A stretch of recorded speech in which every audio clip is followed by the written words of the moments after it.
আসসালামু আলাইকুম। এই ফোনটা হচ্ছে Redmi Note 9। এই ফোনটার প্রবলেমটা হচ্ছে যে আমরা যখন পাওয়ার সুইচে প্রেস করি তখন প্রেস করার পরে আমাদের Redmi লেখাটা এসে আবার বন্ধ হয়ে যায়।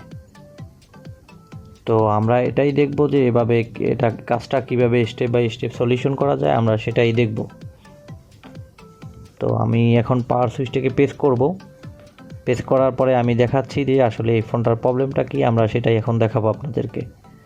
তো আমি পাওয়ার সুইচটাকে প্রেস করলাম, এই দেখেন রেডমি লেখা আসছে। আসার পরে আমাদের কিন্তু ফোনটা বন্ধ হয়ে গেছে। আমি আবারও পাওয়ার সুইচটাকে প্রেস করব।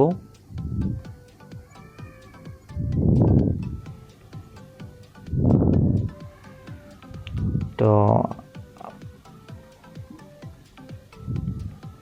এই যে দেখতে পাচ্ছেন যে আমাদের রেডমি কিন্তু লেখা আসছে, আসার পরে কিন্তু আবার বন্ধ হয়ে গেছে। তো আমাদের লোগোটা এসে হঠাৎ করে বন্ধ হয়ে যায়। তো আমি একটু আর তারপরে আবার আমাদের ব্যাটারিটাকে ভোল্টেজ আছে কি, কতটুকু ভোল্টেজ আছে আমরা সেটাকে মাপবো, যে আমাদের যে কাঙ্ক্ষিত যে ফোনটা আছে সেটা চালু হওয়ার মতো আমাদের ফোনে চার্জ আছে কি না আমরা সেটা দেখব। এই যে দেখতে পাচ্ছেন আমাদের কিন্তু পর্যাপ্ত পরিমাণ চার্জ আছে, সেক্ষেত্রে তারপরেও কিন্তু আমাদের ফোনটা চালু হচ্ছে না। তো আমরা পিসিবিয়া বোর্ড থেকে আমাদের বডি থেকে পিসিবিয়া বোর্ডটাকে আলাদা করলাম। তো আলাদা করার পর আমরা এবার ক্যামেরাগুলোকে পিসিবিএ বোর্ড থেকে রিমুভ করব।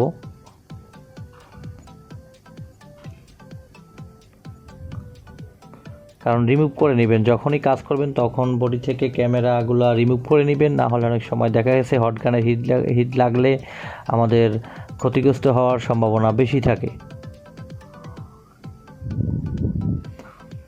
তো আমরা এই যে আমাদের যে আরএফ যে আইসিটা আছে, এই আরএফ আইসিটার সাইডে একটা থার্মাল রেজিস্টর থাকে। এই থার্মাল রেজিস্টরের তা আমরা রিমুভ করে দিব। থার্মাল রেজিস্টরের এটা রিমুভ করে দিলে আমাদের ফোনটা কিন্তু পুরোপুরিভাবে চালু হবে।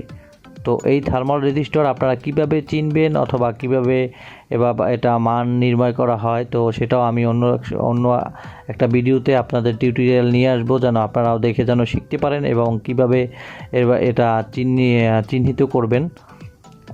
তো থার্মাল রেজিস্টর থেকে কিন্তু অনেক সময় অনেক প্রবলেম আসে, সেটাও আমি একটা ভিডিও নিয়ে আসবো আপনাদের মাঝে, যেন আপনারা দেখে যেন কাজ করতে পারেন। অনেক সময় থার্মাল রেজিস্টর থেকে আমাদের কিন্তু চার্জিংয়েরও প্রবলেম দেয়, অনেক কারণে অনেক প্রবলেম হয়। তো সেটা আমি আপনাদের মাঝে অন্য একটা টিউটোরিয়াল নিয়ে আসব। তো আমরা এবার মোবাইলটাকে চালু করব, ফিটিং করা শেষ। তো দেখব যে আমাদের থার্মাল রেজিস্টরটা যখন আমরা রিমুভ করলাম, এখন দেখব যে আমাদের ফোনটা চালু হয় কি না, আমরা সেটা দেখব। তো আমার হাতে সময় কম থাকার কারণে আমি একটু ভিডিওটা শর্ট করলাম। এই যে দেখতে পাচ্ছেন যে আমাদের রেডমি লেখাটা এবার কিন্তু বন্ধ হচ্ছে না। রেডমি লেখাটা কিন্তু আসছে, লোগোটা কিন্তু প্রপারলিভাবে দেখাচ্ছে। তো আশা করা যাচ্ছে যে আমাদের কাজটা সাকসেস হয়ে গেছে। এই যে দেখেন, আলহামদুলিল্লাহ আমাদের কাজটা কিন্তু আমরা সাকসেস করতে পেরেছি। তো এই যে দেখেন আমাদের ফোনটা কিন্তু প্রপারলিভাবে চালু হয়ে গেছে।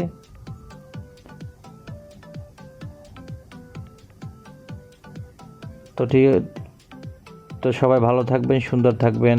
আল্লাহ হাফেজ।